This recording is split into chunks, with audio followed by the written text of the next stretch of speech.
Good morning, everyone. My name is Franck Portier. I'm one of the managing editor of the Economic Journal, and it's my pleasure to introduce Benjamin Moll for this Economic Journal lecture. So before we start, please pay attention to the code of conduct, which is projected at the moment on the screen. Let me be super short. So Ben is a professor of economics at the London School of Economics. He has worked on almost all the important questions in macro: misallocations, financial frictions, inequalities, long-run growth, etc.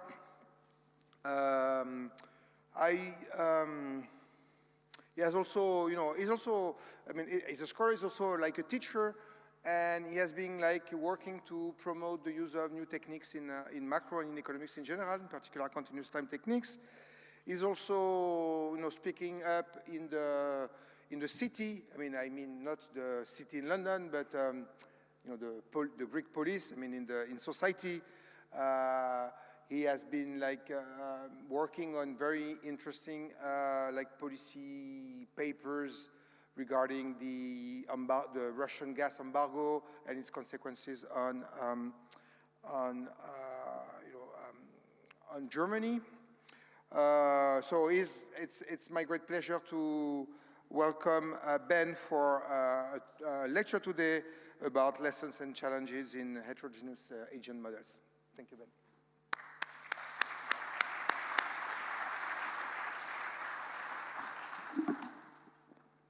Thank you. Great honor and pleasure to be here.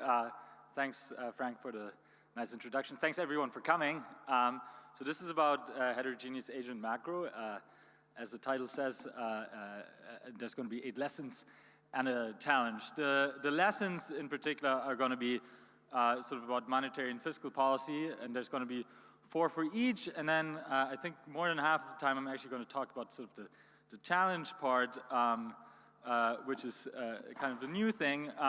It's going to be about heterogeneous agent models with aggregate risk, and I'm going to put it somewhat provocatively here, and I'm going to essentially in a nutshell say that what we're currently doing in this literature sort of makes no sense, to put it a bit bluntly, and there's a specific problem that I want to highlight, which is rational expectations about equilibrium prices, and you'll see why I'm going to say that. And in the end, I'm going to sort of pose a challenge, which is in these class of models, we should replace rational expectations about equilibrium prices. And the question is, sort of, what should replace it? And I'm going to spell out some criteria for doing that. Okay. So just for the non-macroeconomists in particular, so what is heterogeneous agent macroeconomics? So it's this literature that's been booming in the last sort of 20, 30 years, I would say. And the broad approach, how I would say it, is that we try to study macro questions in terms of distributions of microeconomic variables rather than, as is traditionally done, just macroeconomic aggregates, so time series on macro aggregates. Typical examples of this would be, say, the cross-sectional distribution of income and wealth, but it could be also, say, the firm size distribution and so on. To my mind, this is really attractive for 2 reasons. The first one is sort of conceptually, it provides you an integrated approach to macro and distributional issues, so inequality. And then perhaps even more importantly, empirically, it provides an integrated approach to both micro and macro data. And I guess the idea is there's simply a lot more micro data in a sense than macro data, and maybe we can learn something from that in macroeconomics.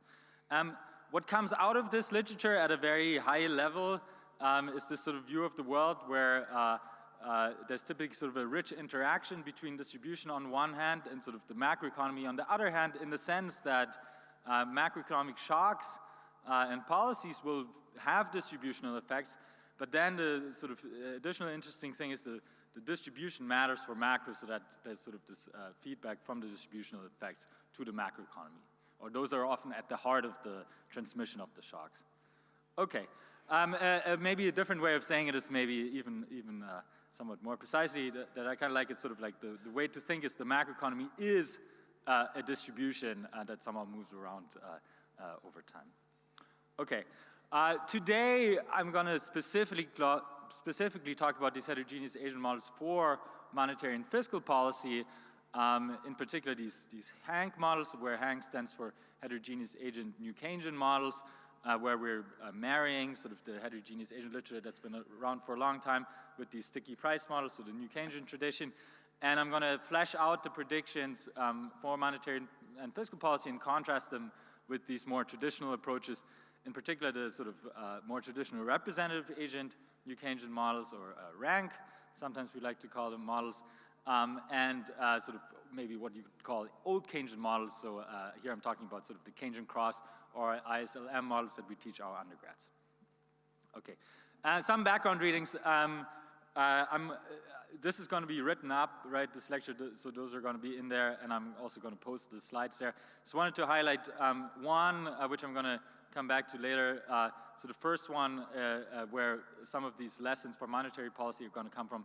So Greg and Gianluca and I, my co-authors and I, we did this piece for the IMF Finance and Development magazine on sort of HANK models at a sort of high public audience level that maybe some people find interesting. Okay, and it's sort of also starting to show up in macro textbooks. So for example, maybe some of you had this in your undergrad. There's a nice textbook by Carlin and Soskis. They now have a chapter on heterogeneous Asian models. Okay, so I wanted to start with some empirical evidence, in particular on consumption behavior. And the idea is going to be that when we build these heterogeneous Asian models, we want to take that type of empirical evidence very seriously and have models that are consistent with that. So the first one is, I think, kind of well-known, but important to remind ourselves, is evidence on marginal propensity to consume. So what if I give someone £1, how many pence of that is that person going to consume? And what you see in the data is these MPCs are large, in particular a lot larger than what would be predicted by standard representative agent models, where people are very forward-looking, not financially constrained, and so on. And that this large aggregates, they also mask a lot of heterogeneity, where in particular MPCs vary with things like liquid wealth. Here's a nice graph to show you that I grabbed from this paper here by these co-authors down there. They basically did a summary of a bunch of different MPC studies in the literature. The way to read this is on the x-axis is they put people into bins of liquid wealth, and then different studies do this differently. So on the left, there's like terciles, in the middle, there's quartiles, and the left is quintiles. And there's sort of two things that jump out at you from this graph. The first one is these numbers are large. So on average, so the MPCs are maybe like 0.25 on average, and again, much larger than MPCs generated by the representative agent model, which would be maybe 0.05. So if you give someone $1 because of sort of standard permanent income type hypothesis type reasoning, people would smooth these transitory income shocks and only consume a little part of that. In the data instead, it's much higher. The other thing that jumps out at you is here that these MPCs vary with liquid wealth in the sort of intuitive way that low liquid wealth people have higher MPCs, okay? And so that kind of evidence we want to take seriously again.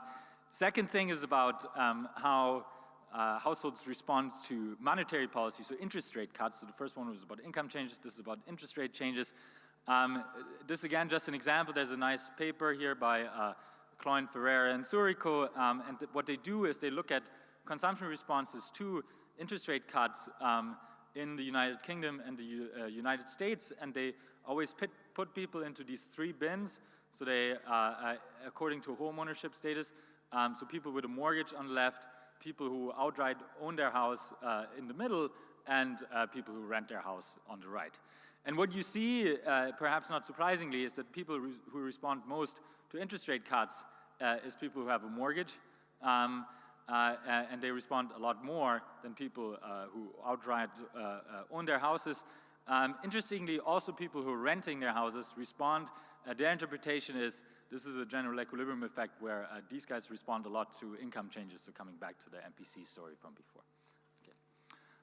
Okay, so let me come to the 4 lessons for monetary policy that come out of these models. Before I do that, I just wanted to contrast a little bit how monetary policy works in these Hank models with how it works in these more standard representative agent models.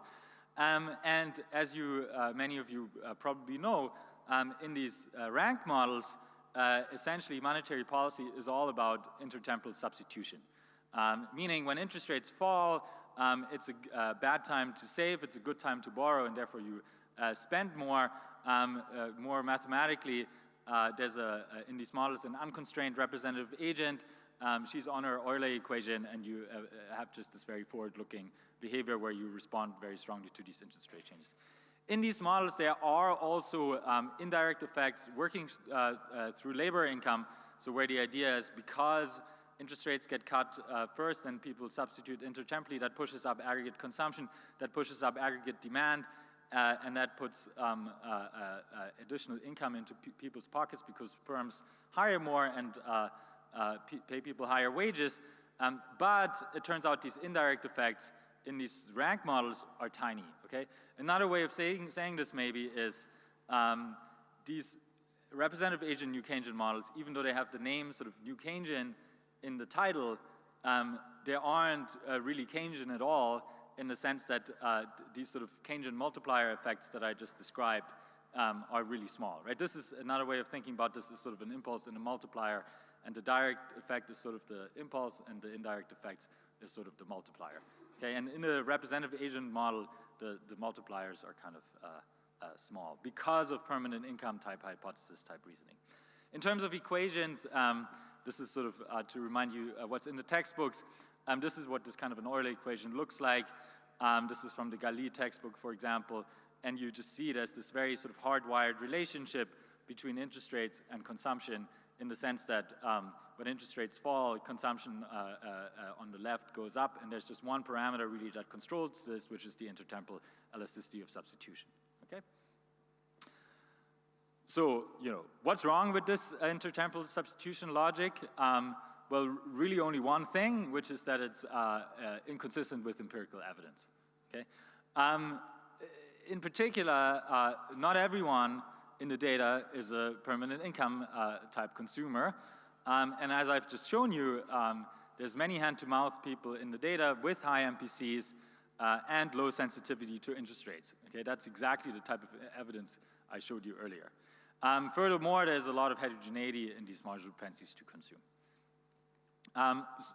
This Hank literature, what this Hank literature does is it takes this empirical evidence seriously, and then once you do that, it's, I think, relatively easy to see the implication you get is that these direct effects of the interest rate changes on consumption are just much smaller because most people just don't respond very strongly to interest rate changes. So the only people who respond strongly to interest rate changes are, say, people with a mortgage and so on. On the flip side, these indirect effects, so these multiplier type effects working through aggregate demand, raising labor income and so on, those become much larger, okay? Furthermore, income and wealth distribution and redistribution really matter for the macro outcomes, so are sort of at the heart of the transmission mechanism. Okay. Let me briefly do one more graph. Maybe some of you have seen this before because I've used this a couple of times in the past. This is a sort of a diagrammatic way to summarize different transmission mechanisms of monetary policy on consumption. And again, you can think broadly in terms of these sort of direct or partial equilibrium effects and indirect or general equilibrium effects, or impulse and multiplier maybe if you want. And then in the traditional representative agent New Keynesian models, that's the branch there on the left, it's all about intertemporal substitution, okay? Then basically what the Hank models do is they do two things. So first they emphasize alternative direct effects. So those are again exactly effects, for example, working through mortgage rates, broadly income effects, okay, rather than substitution effects. And then perhaps even more importantly, this literature really emphasizes these indirect transmission mechanisms of monetary policy. So again, this will be effects working through labor income, or maybe asset prices, and so on, okay? In summary, maybe one way of saying all of this is this Hank literature builds or paints just a much richer view of the world than these representative agent models that just have this representative agent Euler equation. Okay?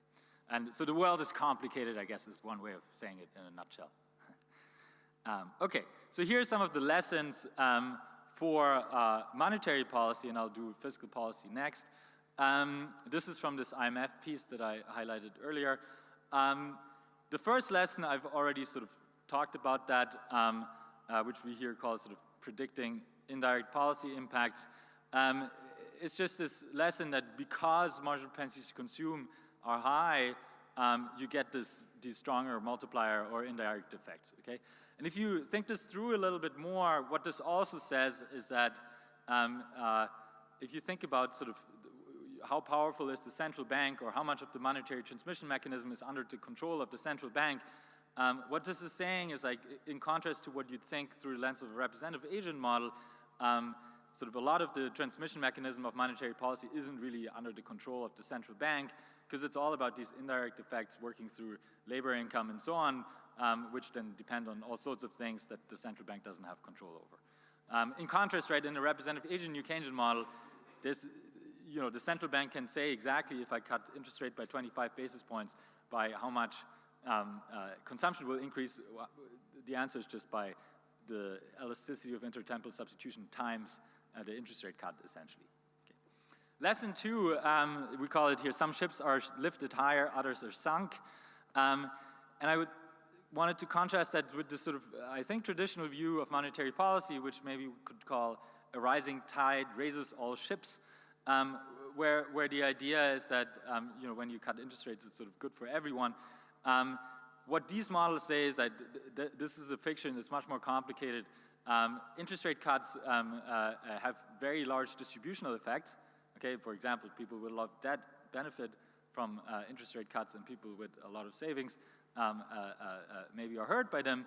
But then furthermore, what's the case is that those redistributive effects are actually at the heart of understanding the aggregate effect. So, so what happens is that you don't have this clean separation between stabilization and redistribution anymore. You have to think about them sort of jointly. So even if you're a central bank that just has a inflation mandate, say, you'd want to think about the distribution because it determines the transmission mechanism.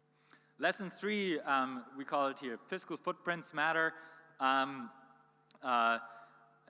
In traditional models, the rank models in particular, there's this sort of separation between monetary and fiscal policy in the sense that there's not a super strong interaction between the two, except if you talk about sort of fiscal theory of the price level, which I want to take off the table for a second. Why is that? It's because of Ricardian equivalence, okay?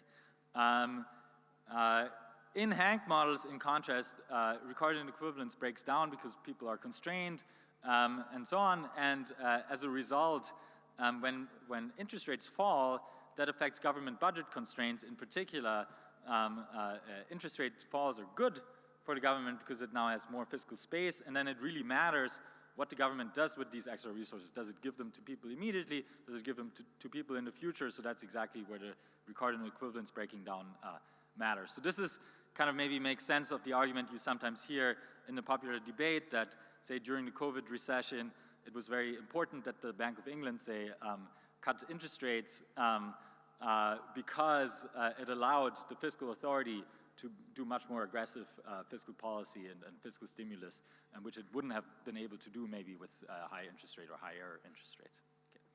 Okay. Lesson 4, it's about what's the right tool for redistribution.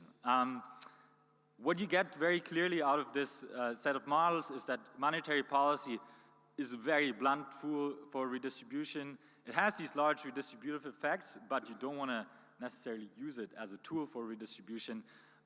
Instead, what these models tell you, you want to do that with fiscal policy. I'll come back to that. Okay. So yeah, let's get to fiscal policy. And I wanted to just say again one thing I've already sort of said, which is, you know, what changes in these Hank models relative to rank models and also these sort of old Keynesian models. So I've already said one key part of Hank modeling is to model these empirically realistic MPCs. You can sort of see how that's going to matter for fiscal policy pretty immediately. What you get, and I've sort of alluded to this already, is something that I think is sort of interesting, which is that the model behavior in these Hank models starts to resemble, at least qualitatively, a bit more this sort of old Keynesian cross again. In particular, you have this sizable multipliers effect. But, which again, the rank models don't have that feature. Okay? But the important difference, of course, to the old Keynesian thing we teach our undergrads is that these are modern macro models. These are micro-founded dynamic models that make precise predictions about individual behavior. You can think about inequality and can use it to think about welfare and so on, which you can't do with a Keynesian cross type model. Okay. There's a very nice paper that makes this point nicely here called the intertemporal Keynesian cross by O'Khare, Rongley, and Straub, where they really flesh out that connection. Okay. So let me come to the 4 lessons for fiscal policy. The first lesson sort of connects directly with the 4th lesson for monetary policy. And so I said sort of monetary policy is not the right tool for redistribution. What this is sort of saying is fiscal policy is the right tool for redistribution or insurance, in particular because you can target fiscal policy much more precisely to individuals and to particular groups of the population. Okay. Lesson 2 is fiscal policy in these models becomes sort of relatively more powerful than in previous models. So in particular, in the rank models, sort of I always thought interestingly, there's sort of this pretty clear pecking order between monetary and fiscal policy, in particular that you kind of, at least in normal times when you're away from the zero lower bound, monetary policy should do the job most of the time, okay? And the reason is that fiscal policy in these models isn't all that powerful, again, because of Ricardian equivalence, right? There's always this, at least in the standard models, there's this thing that if you give people money now and you finance that with a deficit, so by issuing government debt, then people are going to anticipate that the government is going to raise taxes again in the future, and it's sort of a wash, and they're not going to increase their spending. That would be the extreme Ricardian equivalence result. Okay, in these Hank models, you don't have that anymore, so fiscal policy becomes more powerful. Okay, there's actually these equivalence results in the literature, which are fiscal policy basically can do anything monetary policy can do and potentially more. So there's a nice paper by Christian Wolff that has exactly that equivalence result. Okay, and the final thing you can obviously do with fiscal policy is maybe you want to target the stimulus to the people with high MPCs because that way you get sort of more boom for the more bang for the buck if you manage to do that. Which then maybe would also be nice in terms of distributional effects because the people with the high MPCs are the ones with high liquid wealth, with low liquid wealth, who maybe you'd think it's a good thing for welfare if their consumption increases. Okay. Lesson 3 is deficits or finance fiscal stimulus in these models tends to be at least partly self-financing.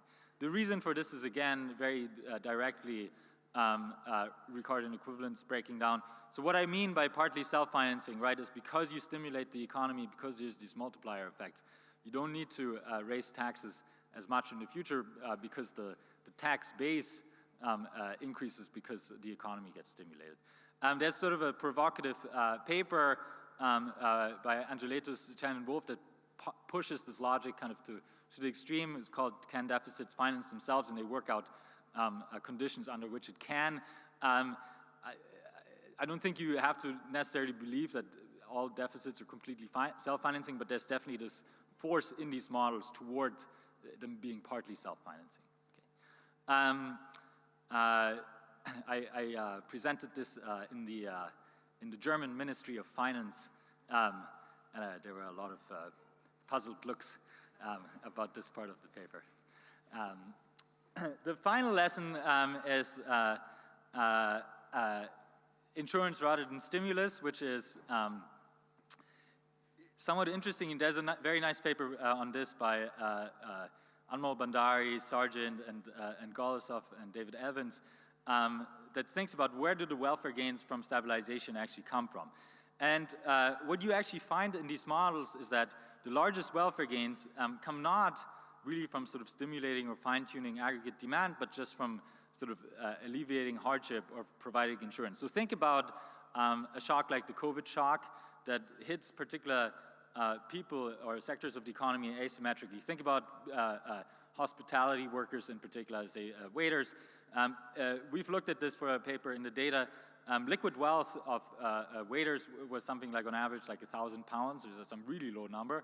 And so you could sort of see how if they're out of a job, they literally just would struggle to put food on the table. These models take that seriously, and what they basically say is that, well, you just want to give these people money, okay? Just for standard insurance reasons, and that will lead to large welfare gains. Okay, so that's it for this part. Now let me come to the challenge part, or I'm going to call it maybe the trouble with rational expectations in heterogeneous agent models. Okay, so this is a bit separate and different. Okay, so to be clear, this is about heterogeneous agent models with aggregate risk, where Hank models are sort of a special case of that. So this is a more general methodological issue, essentially. There's obviously, for the macroeconomists, they'll know that classic papers by Krusell and Smith and Wouters and Hahn from the late 90s. And there's a sort of, I think, well-known problem, which is that the combination of rational expectations and general equilibrium means that the cross-sectional distribution, say across households, or so the cross-sectional joint distribution of income and wealth, enters households or firms' decision problems. And that becomes just an extremely hard computational problem, okay? And that's, interestingly, I'll try to explain this in more detail in a second, true even though in these models, households or firms do not really care about the distribution. Instead, they just care about prices, okay? Standard competitive equilibrium, essentially. So in recent work, there's been actually some very impressive advances solving such models where they use machine learning techniques, very complicated high-dimensional solving techniques, really powerful computers, and so on. But this still really holds back the heterogeneous agent literature and sort of constrains severely the type of models you can solve. So in particular, models where aggregate nonlinearities are important. Say if you wanted to think about the recent inflation debate, where there's some reason to believe there's some nonlinearities in Phillips curves, or if you wanted to think about things like financial crises or asset pricing, you can't really do that with heterogeneous agent models. What I'm going to argue, I think, somewhat provocatively in the rest of the talk is essentially we're spending a lot of intellectual and computational horsepower solving what I think is essentially a nonsensical problem, okay? We just need to change the model, and what we really should be doing in the context of these models is go back to the drawing board and just replace the assumption about rational equilibrium, rational expectation about equilibrium prices. Okay. So here's what I'm going to do for the rest of the talk. Wanted to go a little bit sort of do some history of economics and go to the back of the roots of rational expectations. And I'm going to show you that actually in the development of rational expectations it was all about equilibrium prices, how to form expectations about that. Then I'm going to have that part where I'm going to say the way we do that in heterogeneous agent models doesn't really make sense. And then I have a part about what should replace rational expectations and try to spell out some criteria that would be useful. Okay, so let's do this sort of back to the roots part, and in particular I'm going to take you all the way back to 1961.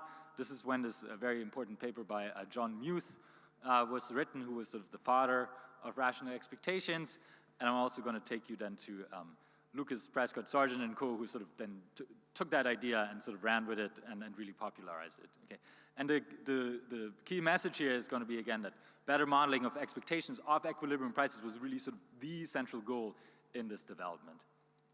Okay, so first piece of evidence. I don't know if any of you have ever looked at this. The original paper by Muth, right? The title of this is Rational Expectations and the Theory of Price Movements. Okay, so it has price movements, equilibrium prices in the title, and if you look at what that paper does, the main application or the first example is a simple model of market equilibrium where you just have a demand, so that's C there for consumption, you have supply, that's P there for production, and then you just have this linear demand system, and the question is how are equilibrium prices determined, and the producers, they have to form expectations about equilibrium prices, and then he says, okay, the right way to do that is to impose rational expectations about that. Okay. Bob Lucas has some nice quotes on this. So this is the first one is from his Nobel lecture. He says 1960 style macroeconometric models implied behavior of actual equilibrium prices and incomes that bore no relation to and were in general grossly inconsistent with the price expectations that the theory imputed to individual agents. Okay, so, and then we need to fix that. And then here's from another paper. He says, one needs a principle to reconcile these price distributions implied by the market equilibrium with the distributions used by agents to form their own views of the future. John Muth noted that these distributions could not differ in a systematic way. His term for this latter hypothesis was rational expectations. Okay, so you can see again, it's all about the prices. Important paper and useful to look at, Lucas Prescott, 1971, which I think is really sort of the paper that first spells out rational expectations the way we now understand it. In particular, Muth, in Muth's theory, it's only about the means being consistent, and Lucas Prescott really make it about the whole probability distributions being consistent. And if you look at this, right, this is a model about firm investment. There's a competitive industry where there's a fluctuating demand curve, and then you look at the words there. It's all about you know, the firms need to forecast future prices, and how do we model that? And then they say here, actual and anticipated prices have the same probability distribution. That's their assumption, or price expectations are rational. And then they, you know, write a Bellman equation, write down a recursive competitive equilibrium the way we would now do it. Very impressive. This was more than 50 years ago, I always thought. Okay. Beautiful paper. Okay. Final thing I wanted to just highlight is one important goal of developing rational expectation is to sort of, the way they always phrase it is to make macro theories operational. And so again, if you look at Lucas Prescott, there's a lot of emphasis on this. And there's this very nice quote that I just love by Bob Lucas in 1980, where he sort of says, you know, all of macroeconomics, like our task is to write a Fortran program that you can use for counterfactual policy predictions. Okay, so that's a kind of a blunt way of putting that. Okay, so let me come to the point where I'm going to say the way we do it in heterogeneous Asian models kind of doesn't make sense. Okay, so intuitively, here's how this works. Okay, so the intuition is, suppose I live in one of our heterogeneous Asian models, and suppose I care about the evolution of interest rates. I don't know, maybe I want to buy a house, and I need to forecast what's going to happen to interest rates of the mortgage. So I care about this sort of time series that's there on the left. What I'd realize if I live in these models is that in equilibrium, interest rates depend on the entire cross-sectional distribution across all people, right? Because everyone's consumption and savings decisions matter for the equilibrium interest rates. And I'm going to say, aha, rational expectations, which I have, mean that in order to forecast interest rates, I actually need to forecast the entire cross-sectional joint distribution of income and wealth, say, so this complicated object, and I'm going to do that, and that's why this enters sort of my decision problem, my Bellman equation. Okay, this makes the solution hard, or maybe even impossible, if you want to think about the global full rational expectations equilibrium. But I guess the question I'm going to want to ask is, you know, do we think people do that? And I definitely don't, and so it seems like we're solving this really hard problem, but that's sort of unrealistic. Okay. Next, I wanted to just explain a bit more detail using a specific example. Okay. So here's an example. This is going to be completely textbook stuff, which is about forecasting equilibrium wages and interest rates. Okay. I'm going to start with a representative agent economy, and then I'm going to later add heterogeneity. First, it's literally just a real business cycle model for those who know this. Okay. Here, this is completely standard. There's preferences over consumption and hours worked. Technology, there's TFP shocks, just for simplicity. And there's some resource constraints. I'm going to have a time horizon T that can be either finite or infinite. That's because later on, there's a nice case where you can see lots of things, which is a 2-period case. But that's kind of it, okay? So this should be very familiar, hopefully. You can write down a competitive equilibrium for this. You know, as normal, competitive equilibrium are quantities and prices in particular, such that the households and the firms maximize and markets clear.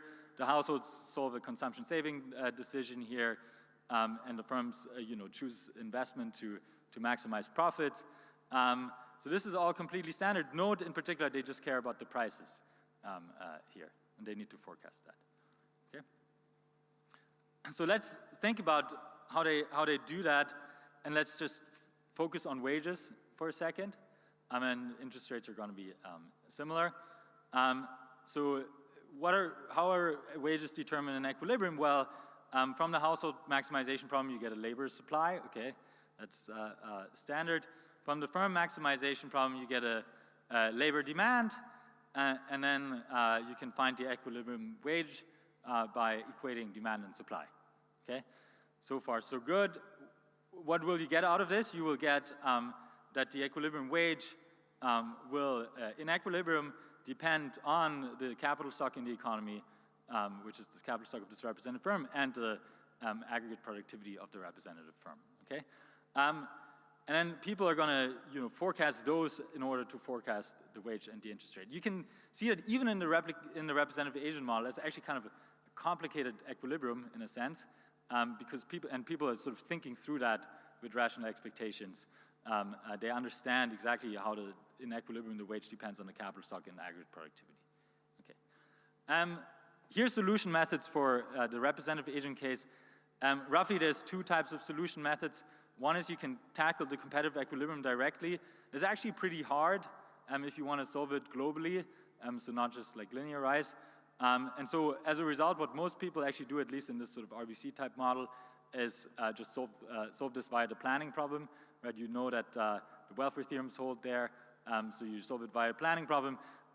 This then obviously has no prices, so it completely sidesteps this entire difficulty about needing to forecast prices. Okay. Now let's do the heterogeneous agent case. Okay, and I'll show you it's going to be much more complicated. Okay, the heterogeneous agent case it's kind of the same model, except now let's add idiosyncratic risk for labor income, and then you need to carry around or think about the cross-sectional distribution of income and wealth. I'm going to call it G. Okay, and then you can see that G shows up in particular in the market clearing condition. Note the households and the firms, they don't care about the distribution in this model, they just care about the prices, right? Again, completely standard competitive equilibrium.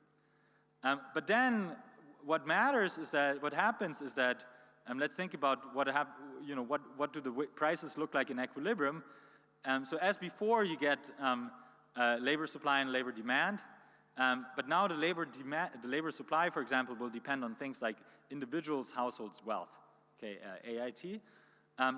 As a result, the equilibrium wage here in this economy, even though it has this kind of pretty simple structure, will depend on the entire cross-sectional distribution of wealth here, okay? This is a generic feature of all heterogeneous agent models that in general, prices depend on the entire distribution in equilibrium, okay? Now, what does that mean and for households' decision problems?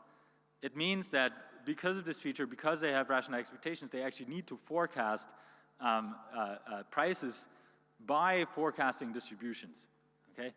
You can see this very nicely, I think, in the special case with 2 time periods. So that's like capital T, not infinity, but just 2 time periods. and I highlighted here the key things in red. So this is sort of a household in period 0 that's trying to decide how much to save for the next period. They need to form expectations about what future prices W and R are. And then basically what happens is they realize that in equilibrium these things depend on the distribution G, or G prime here, next period's distribution. And then because they understand this dependence and they know the exact functional form of that, when they form expectations, they forecast the distribution. And you can see that there on top, the distribution enters the value function that they integrate over to form the expectations. Okay? Similarly for the firms, and they're also going to try to forecast distributions even though they don't care about the distribution directly. Okay. Again, this is what makes the solution hard. And then the question I'm going to want to raise, I guess, is, do people actually do this? Okay. Just briefly, I'm going to have to speed up a bit, I think. Are you showing me time or? Okay. Oh, okay. Okay, that's pretty good. So let's talk about solution methods for heterogeneous agent models. There's broadly, so then red, you have this really complicated problem, basically, where you have the distribution showing up in the value function. Again, the problem is a distribution is an infinite dimensional object. It's kind of hard to solve dynamic programming problems with infinite dimensional state variables. Okay. Okay, so what do people actually do? Okay, there's basically 3 types of solution methods that I'm spelling out here. So linearize, sort of the Crucell-Smith way of solving things, that's from this 98 paper, or you can tackle the full equilibrium. Linearization, or what's called sometimes MIT shocks, that's the typical approach we use in the Hank literature. Okay, all heterogeneous agent models with aggregate risk I've ever written, they use that. What that does is it basically imposes certainty about aggregate variables, or at least certainty equivalence. When you linearize, it's kind of a well-known thing that you get certainty equivalence. And so it kind of, again, just completely sidesteps the key difficulty, which is that you have stochastic prices that you need to forecast. That works, I think, fine if you want to think about, say, monetary policy, but it's for in normal times and small changes, but it's not really suitable for things where nonlinearities are important. Again, think about the recent inflation debate. If you want to model a financial crisis where you think that is all about aggregate nonlinearities or asset pricing and so on, you can't do this, okay? Let me actually do the third one first. You can tackle the full rational expectations equilibrium. There have actually been very impressive advances in the recent literature. I'm citing them here. These are extremely good papers written by some extremely smart people where they try to really tackle the full equilibrium and think about how can you solve that dynamic programming problem where the state variable is a distribution, okay? But I guess what I want to say again is, really, if you think about this, seems like a little bit of a nonsensical problem where we're making our lives voluntarily way too hard, and then people clearly don't do that, and we're sort of spending too much intellectual and computational horsepower on this. Okay. Final thing, Crucell-Smith. So how does Crucell-Smith work? So what they assume, so when they wrote this, how did they get around this problem? They make the assumption that people forecast prices by forecasting moments of the distribution. So for example, in practice, it's always the first moment, so the mean, but could be maybe the second moment of variance. The A bar here, the mean, instead of the full distribution. You can give this a nice bounded rationality interpretation, so kind of going in a little bit in the direction where I want to go, I think. But then if you think about it, do we think that people, in order to forecast interest rates, think about what's going to be the mean of the wealth distribution? Maybe not either. Okay. So taking stock of what I've said so far here about rational expectations, so I want to think back to sort of Muth, Lucas, and co. When they were developing this, and so they wanted to have these sort of operational macro theories. And I think it's fair to say that in that regard, rational expectation was a huge success in representative agent models. It achieves exactly that goal, okay? However, in heterogeneous agent models, rational expectations sort of mean that these models are sort of, in a sense, not operational, in the sense that they attribute to people an extreme ability to think through the equilibrium, understand this dependence of prices on the distribution, means that people in these models forecast prices by forecasting distribution, and because of that, sort of make the solution very hard or impossible, okay? So just from a pragmatic point of view, not operational anymore. So what I think we sort of need to do, and I'm gonna spend the last few minutes talking about that, is sort of go back to the drawing board a bit and replace rational expectations about equilibrium prices in heterogeneous agent models. To be clear, you know, there are some existing attempts of this, like, so again, Crusell-Smith, you can think about that that way.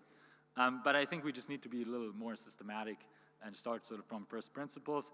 I think if we do that, it could actually have a really large payoff, namely to sort of kill two birds with one stone, in the sense that you could actually make the models operational and make the solution feasible and make them more empirically realistic / more interesting, right? Normally this goes the other way, right? Normally if you make it more interesting and more realistic, you make it harder to solve.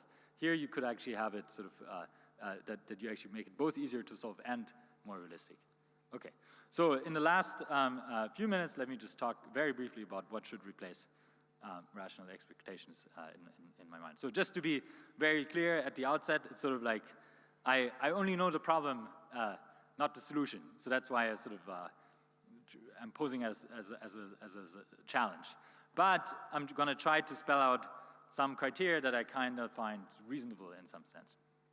A common element of this is gonna be that people just sort of form expectations about prices directly rather than using some other variable like a distribution to forecast the prices, okay? I'll show you this in some equations in a second. That sort of seems to me the natural solution. To be clear, again, this is different from rational expectations. The important question is going to be, how do you discipline this, okay? And that's what I'm going to mostly talk about. As a brief aside, note that all I'm going to say, I would actually keep rational expectations about the non-equilibrium variables. So for example, the idiosyncratic labor income, the rational expectations assumption doesn't lead to these big computational problems. So this is really, I want to, you know, drop rational expectations not because I don't like it, it's because it's out of pragmatism, okay?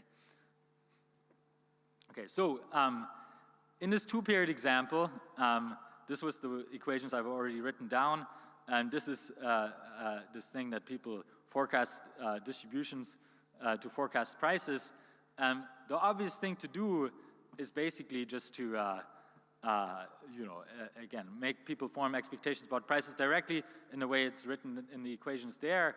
So you just have some stochastic variables like W and R, next period, and you need to have some probability distribution over that, and then you use that probability distribution to form your expectations, okay?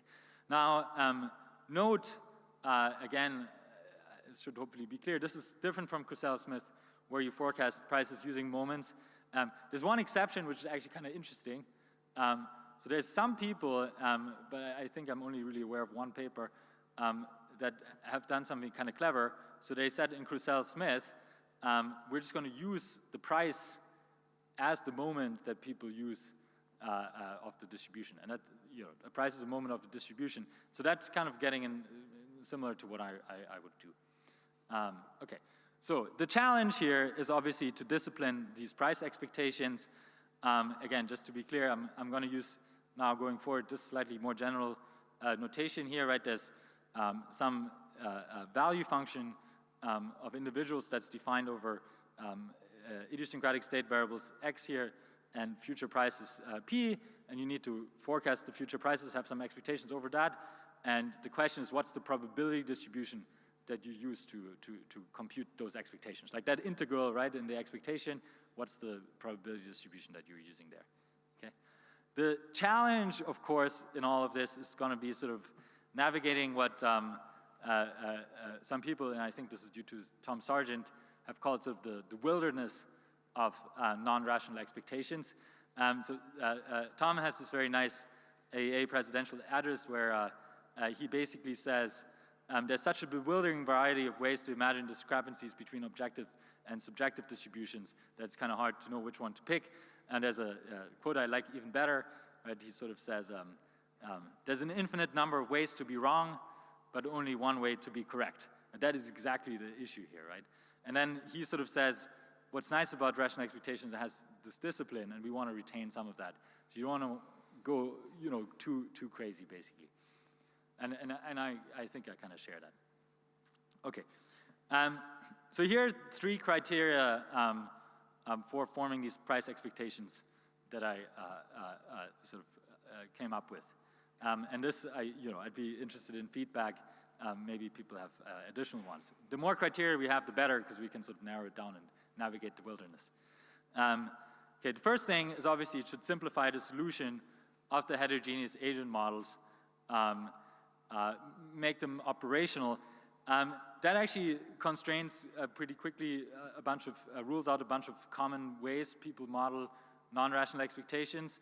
In particular, models that nest rational expectations as a special case, you can't really use there because the special case is the one that you can't solve, okay?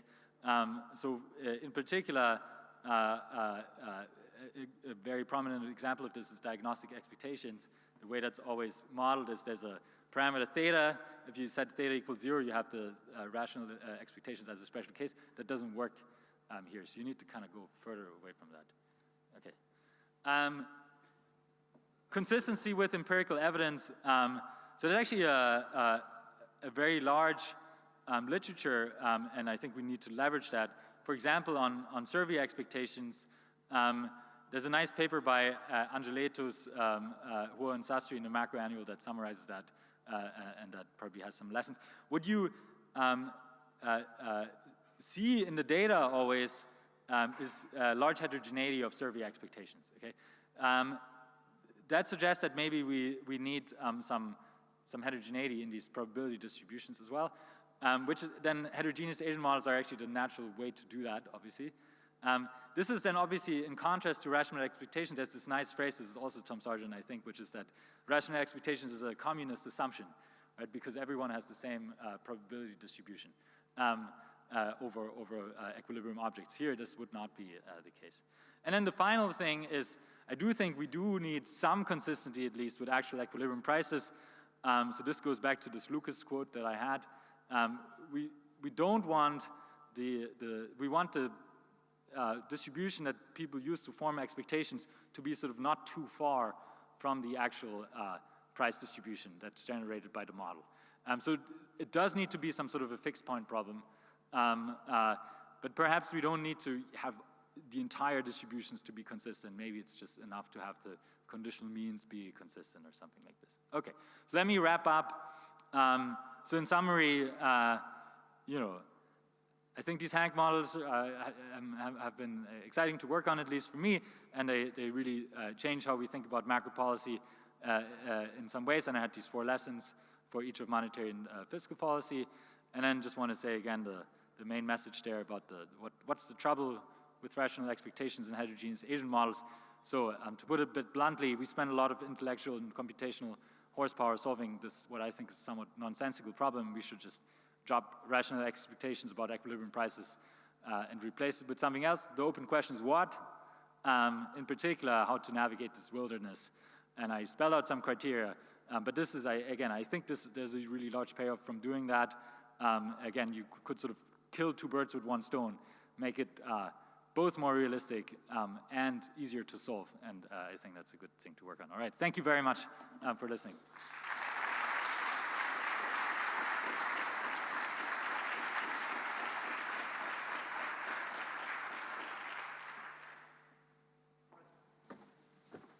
Thank you, Ben. So I guess we can sit and we can take, that's a present for you. And then we can take questions now.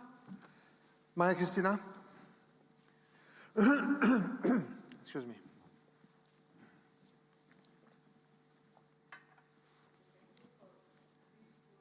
No. Now I think it was. Yeah. Thank you for the interesting and very clear presentation. I have 3 comments. One pertains to the lessons. And, you know, I don't know the intimate details of the Hank models, but based on what you said fiscal policy is very important. And you didn't say monetary policy is not very important, but you certainly didn't stress an important role for monetary policy. Yet, many people think that monetary policy is super important. We have Feds, we have central banks. So what is the key role for monetary policy in these models? And if there isn't one, well, maybe there is a problem with the models. So, you know, because we all know that models are simplifications. The other 2 comments refer to the rational expectations. And I think you don't like them because of 2 reasons. 1, you find them implausible. And 2, you say, well, it's operational. Okay? So first of all, I think it's an important insight that we don't need every single person to be perfectly rational, because we know that investment prices are driven by the rich who do the investments. And maybe not everyone has a choice about how much to work. So, you know, there is also an extent to which wages are not really driven by the distribution of every single person in the economy. So, you know, I think that these models maybe miss a bit of realism on how the prices are determined, and that is because of the agents that influence the prices, the wages, and the interest rates most. And that's not a problem of rational expectations. The reason why I think rational expectations is very, very important, and you didn't talk about that, is that you cannot fool people systematically, right? When we had adaptive expectations, the government could do over and over and over the same policy, and people would stupidly keep being fooled. And, you know, more than the operational aspect, I think that you cannot systematically keep surprising people is the very important aspect that I worry about when we think about rational expectations. And on top of it, we have big players. We have professional forecasters, right? We don't need everyone to be perfectly rational. Okay, thank you very much. Great questions. So the first one about monetary policy, maybe I just wasn't clear enough. Yeah, I'm certainly not saying that monetary policy isn't important. All I'm saying is that in the representative agent models, there's this very sort of imbalanced power of monetary and fiscal policy. And where monetary policy is sort of more important than fiscal policy. And I'm going to say in the end, in these models, they're sort of like equally important in the heterogeneous agent models. And in particular, so what's the role of monetary policy? Well, it's to manage inflation. And so I guess what comes out of this maybe is what should central banks do? So monetary policy is not the right tool for redistribution. What's it the right tool for? Well, it's to fulfill the mandates of central banks to control inflation.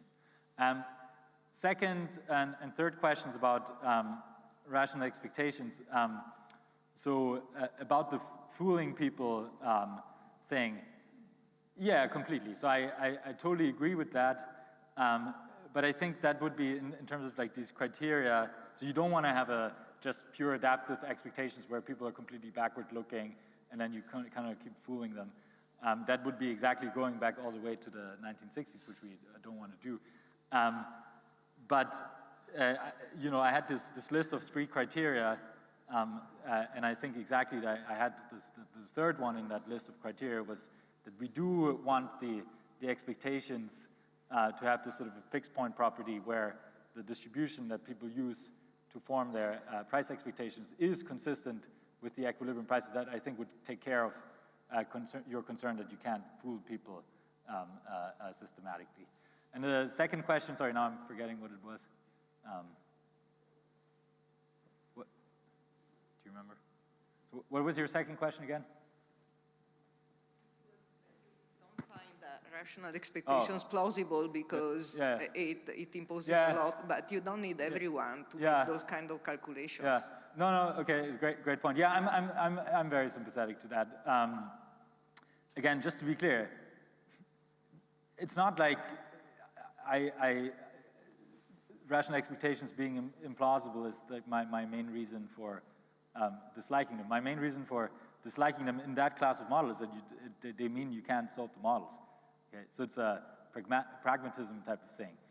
We write models with implausible assumptions all the time, right? And that's kind of, I mean, in a sense, like the point of theory is to abstract and sometimes make unrealistic assumptions. I